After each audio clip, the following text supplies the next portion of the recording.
Tim. Lah, Nggak liatin dulu kepalanya sini.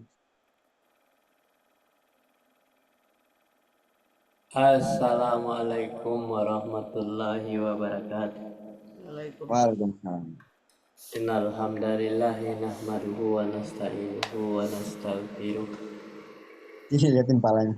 Min syururi anfusina wa min sayyiati a'malina. May yahdihillahu fala mudhillalah Ini wa kepalanya nih. fala hadiyalah. Asyhadu an la ilaha illallah wahdahu la syarikalah Itu bagus wa tuh. asyhadu anna Muhammadan abduhu wa rasuluh. Sallallahu ta'ala bi Qur'anil Karim. A'udzu billahi minasyaitonir rajim. Bismillahirrahmanirrahim. Oh, atau 3 kali, tapi harus makan protein tinggi. Kamu juga bagus protein tinggi. Taqullaha Makan dulu ya. Ini ya, mohon maaf ya, Ritas. Sampai sendiri. innallaha khabirun bima ta'malun. Sadaqallahul azim.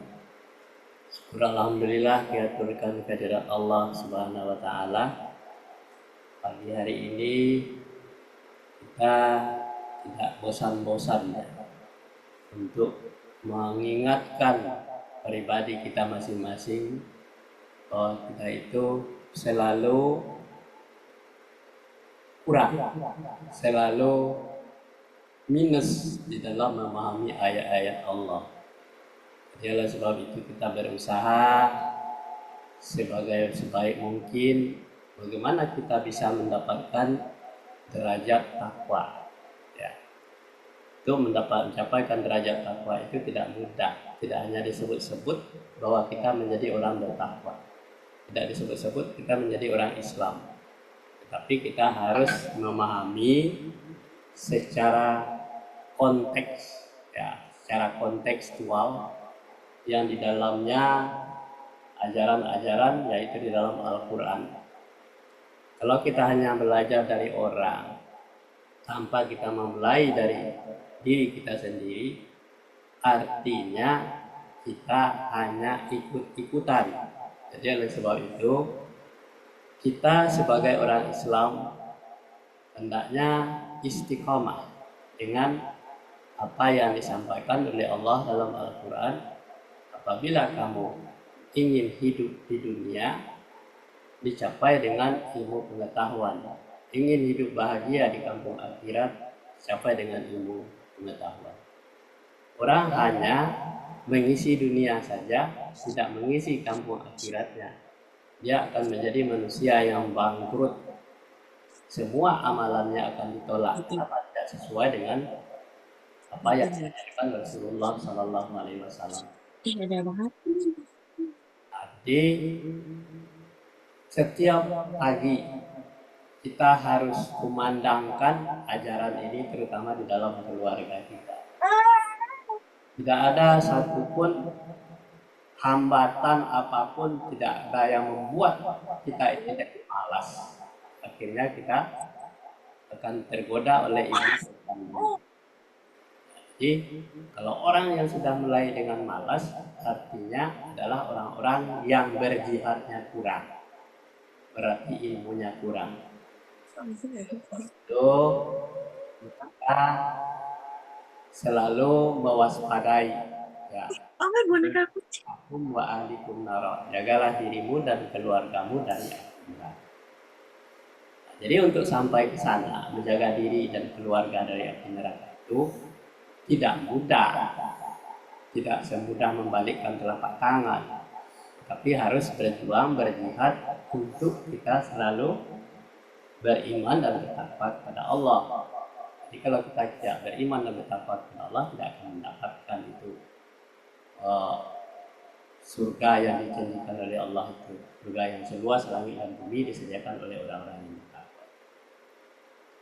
Nah, jadi untuk kepada Nabi besar Muhammad Sallallahu Alaihi Wasallam, kita tidak lupa mengirimkan salawat dan salam kepada beliau karena perjuangannya, kegigihannya, dan pengorbanannya baik materi maupun jasmaninya, rohaninya dipertanggungkan untuk umatnya yang akan tersesat. Jadi oleh sebab itu Muhammadlah salah satu di antaranya sebagai pedoman kita. Kita selalu istiqamah dalam mempelajari ayat-ayat Allah. Itu. Dan untuk selanjutnya kita baca bersama-sama, ya. Lihat nih.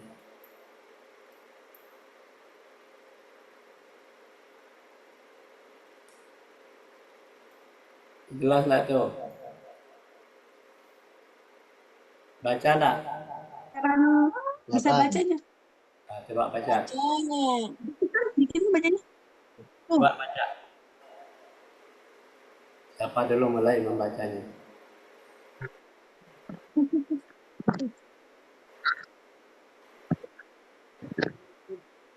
Pandangan materialistis terhadap kehidupan dan bahaya dunia. Dan dari sudut pandang ada dua sudut pandang terhadap kehidupan dunia.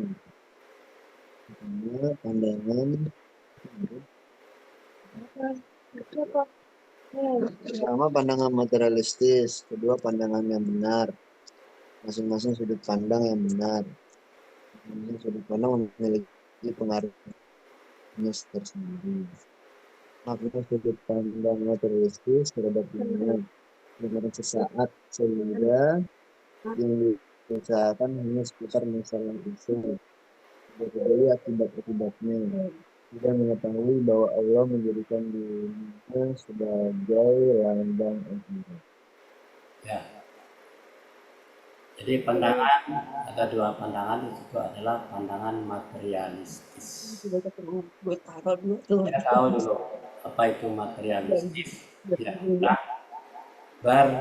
berprinsip bahwa semua kehidupan itu dengan materi, ya kan? Terhadap kehidupan. Kalau dengan materi saja, dengan kehidupan, jadi akan mengejar materi. Dan bahaya-bahayanya ada dua sudut pandang terhadap kehidupan dunia. Yang pertama, pandangan materialistis.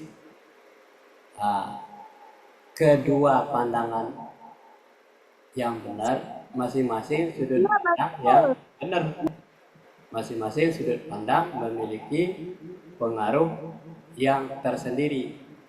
Makna sudut pandang materialistis itu terhadap dunia.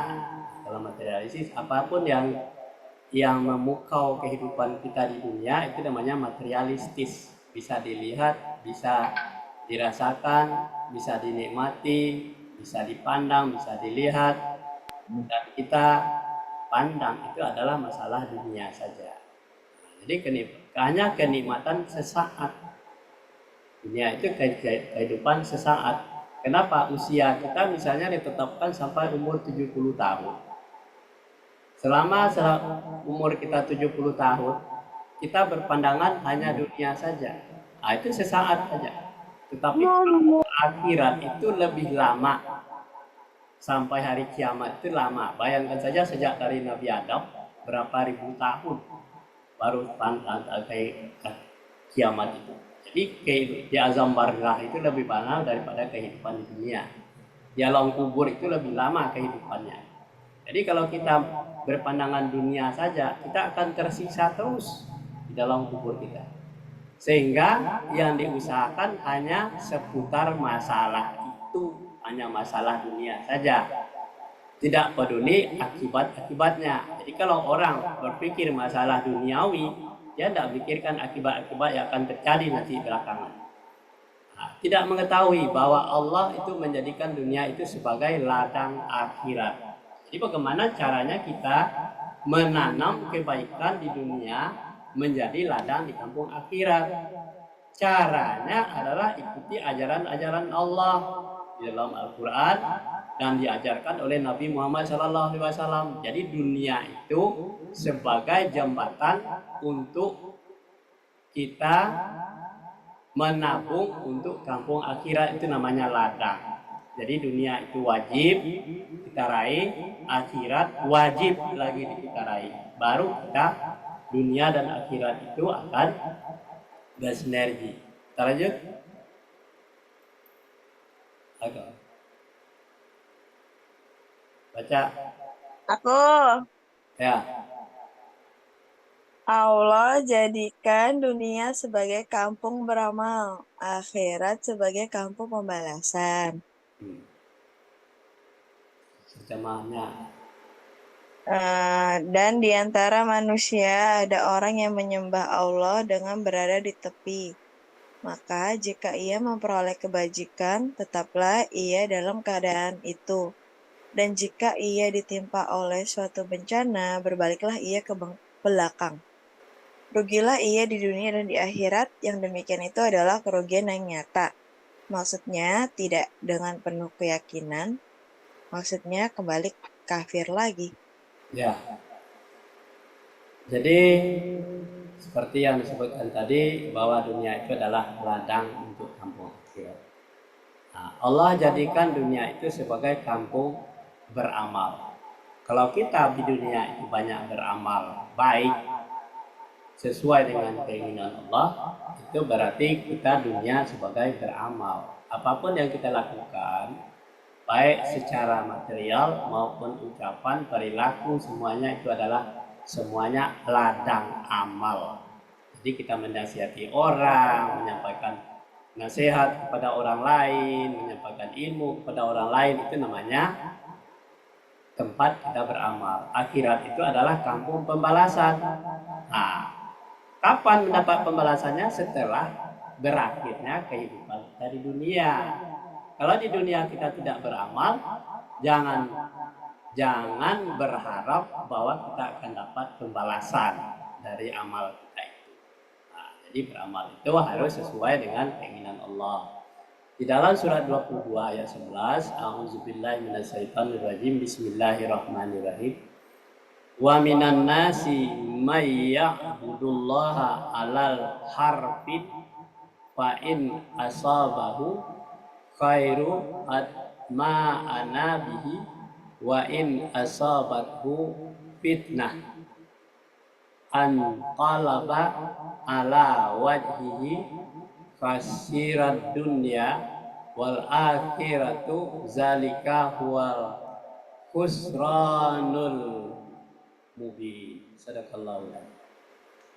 Jadi di dalam surat 22 ayat 11 tadi, di antara manusia ada orang yang menyembah Allah. Nah, berarti ada yang menyembah Allah nih. Yang menyembah Allah dengan berada di tepi.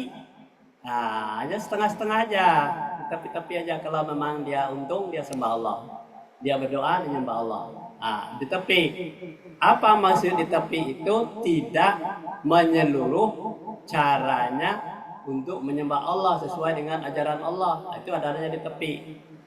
Kalau dia hanya menjadi seorang penonton, misalnya kata penonton saja, atau ikut-ikutan saja, itu berada di tepi namanya, ya kan? Maka jika ia memperoleh kebajikan, menjadi kebajikan, tetaplah di dalam keadaan itu. Nah, di keadaan di tepi itu maksudnya. Dan jika dia ditimpa oleh suatu bencana, berbaliklah dia ke belakang. Artinya berbalik ke belakang itu artinya orang yang berada di tepi itu tidak mau ke tengah. Kalau berbalik ke belakang, berarti berbalik ke belakang menjadi kafir lagi. Itu maksudnya. Rugilah ia di dunia dan akhirat. Kalau kita berada di tepi-tepi, di pinggir-pinggir saja. Jadi Islam yang kita anut itu harus benar-benar kita pahami, kita pelajari, kita programkan dalam kehidupan kita sehari-hari menjadi gaya hidup kita. Al-Quran itu adalah menjadi gaya hidup kita. Bagaimana kita dengan Al-Quran itu gaya hidup. Begitu gaya hidup Muhammad itu dimanapun dia berada, dia tetap menyampaikan walaupun sepotong ayat. Jadi oleh sebab itu, bagaimana mungkin orang yang tidak belajar Islam, dia bisa menyampaikan ayat, yang tidak mempelajari Al-Quran bisa menyampaikan ayat, bisa menasihati orang, tidak bisa. Kenapa? Dia berada di tepi. Disuruh jadi imam, tidak sanggup. Disuruh membaca kitab, tidak bisa. Disuruh memecahkan masalah, tidak mampu. Kenapa? Orang berada di tepi. Tetapi kalau dia berada di tengah, memahami semua secara menyeluruh masalah seluruh kehidupan dunia dan akhirat, berarti dia tidak di tepi lagi, sudah berada di tengah. Ya. Nah, jadi orang yang berada di tepi ini, KTP Islam, lo sholat, puasa, zakat, naik haji, berbuat baik, berperilaku baik, menyembah Allah, taat, puasa Senin Kamis, kemudian berbuat baik kepada siapa saja, menyantuni anak yatim, fakir miskin. Nah, contohkan ya, seperti di dalam sebuah di dalam sebuah riwayat ada seorang pejabat di sebuah kepala cabang di Jakarta, kerjanya di mana? Kerjanya di bank, menjadi direktur bank. Terus dia mati mendadak, masih usia muda, dari sedang apanya dia orang yang soleh kelihatannya, taat kepada Allah, tetapi dia meninggal dunia. Orang saleh meninggal dunia kan pasti masuk surga, kan itu ya. Nah, dan dia tidak tahu dia bekerja di mana. Bank konvensional, ini bukti nyata di tahun 99. Nah, ketika si Rahman ini meninggal, dia diantarlah ke kuburan. Sampai di kuburan itu dia tanyakan, ini kuburan Rahman, kata penggali kubur, iya, ya kan? Ketika ketinggalan menggali kubur itu, sudah menguburkan, sudah masuk ke dalam kubur, sudah dipadatkan, sudah dikasih siram kembang segalanya. Datanglah mayat yang berikutnya dengan nomor kuburan yang sama. Nah, namanya Pak Bowo. Pak Bowo ini nomor apanya dicocokkan, benar ini adalah kuburan Pak Bowo, bukan kuburan Mawan. Akhirnya terjadilah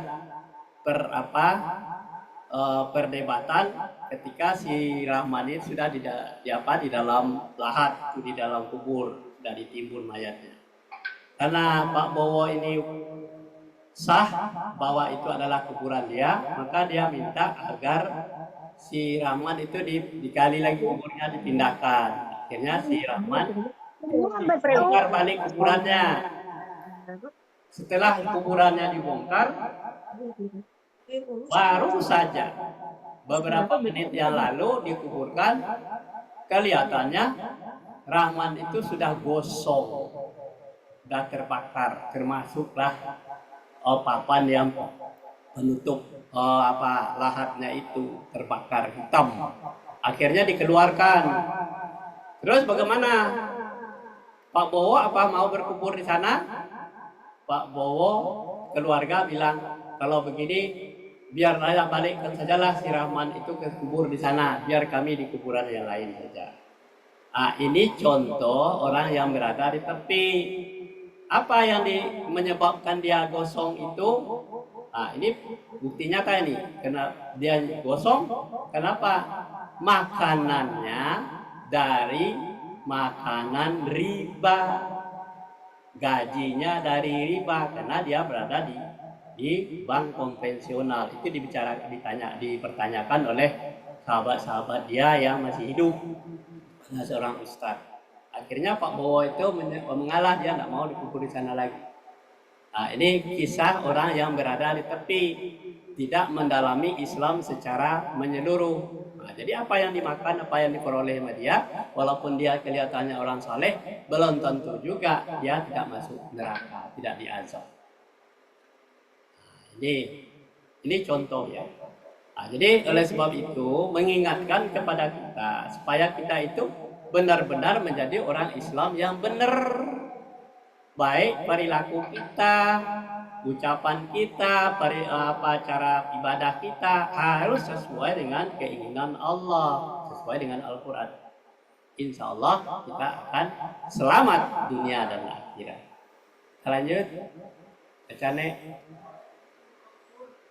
Mas Galuh kali ini. Oh, Galuh ya.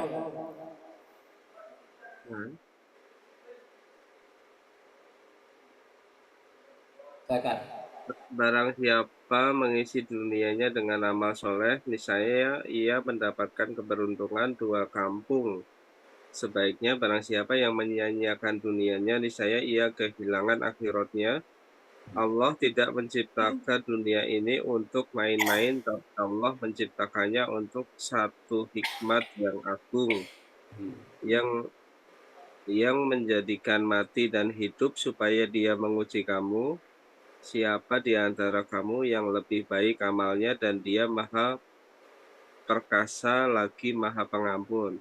Mereka sekali-kali tidak mempunyai pengetahuan tentang hal itu, keluar dari mulut mereka. Begitu pula nenek moyang mereka, alangkah buruknya kata-kata yang keluar dari mulut mereka. Mereka tidak mengatakan sesuatu kecuali dusta. Ya. Jadi barang siapa yang mengisi dunianya dengan amal soleh, nah itu amal soleh. Tadi kan dia beramal itu benar-benar amal yang sesuai dengan keinginan Allah. Niscaya ia akan mendapatkan keuntungan 2 kampung. Ya 2 kampung itu dunia dan akhirat ya. Sebaiknya barang siapa yang menyia-nyiakan dunianya, niscaya dia akan kehilangan akhiratnya. Jadi dunia tercapai, akhirat juga tercapai. Jadi amal dunia tempat beramal, akhirat tempat menerima. Nah, Allah tidak menciptakan dunia ini untuk main-main. Jadi jangan dikira bahwa kita main-main saja. Oleh sebab itu kita harus belajar benar-benar.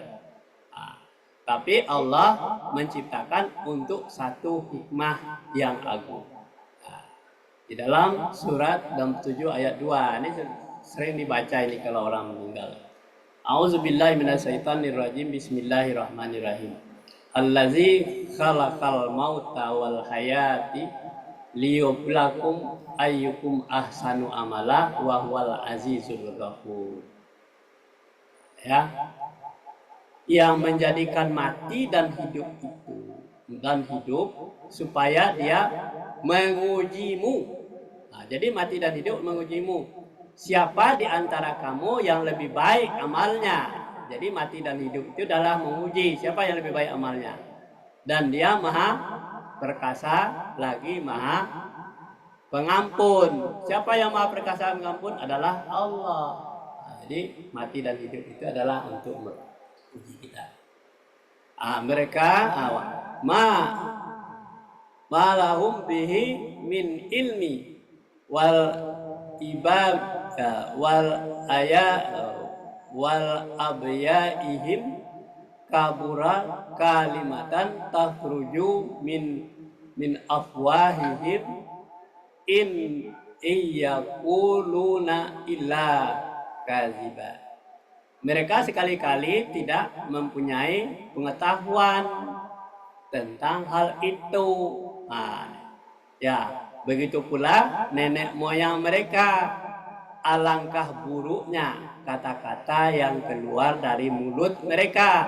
Mereka tidak mengatakan sesuatu kecuali hanya dusta. Nah, jadi orang yang tidak mempunyai pengetahuan tentang masalah yang menjadikan hidup dan mati itu, kemana dia akan mati, kemana dia akan hidup, itu dia pasti mulutnya itu, keluar dari mulutnya adalah mereka yang mengikut-ikutan nenek moyangnya. Alangkah buruknya kata-kata keluar dari mulut. Nah, tidak punya pengetahuan. Mereka tidak mengatakan sesuatu kecuali hanya dusta. Nah, jadi orang yang meraba-raba dalam kehidupan dunia ini, tidak punya pengetahuan tentang Islam, ya, makanya dia akan tersesat. Maka semua kesesatan itu akan dibawa oleh iblis setan. Sekarang nek baca nenek nih.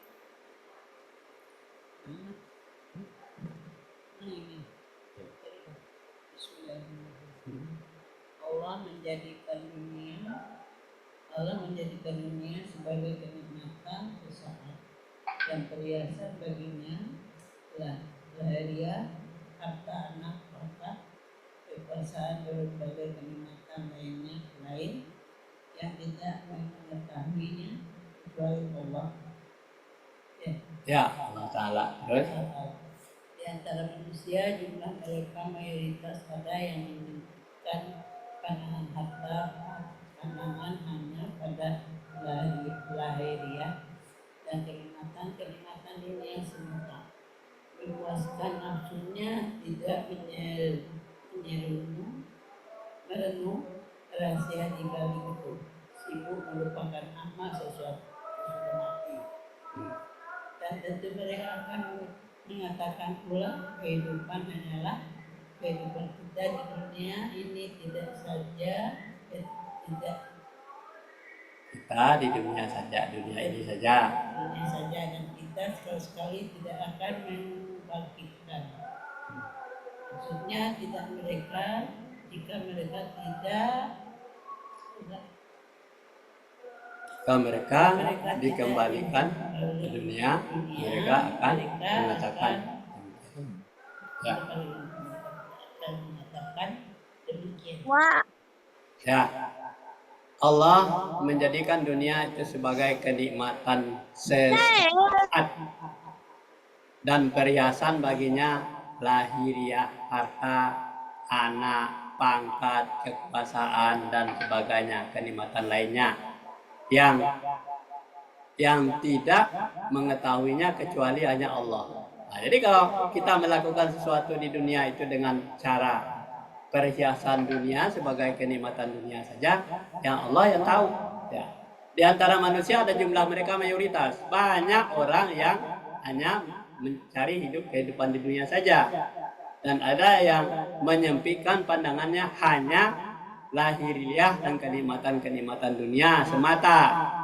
Ya, itu memuaskan hawa nafsunya dan merenung rahasia di balik itu, ya kan?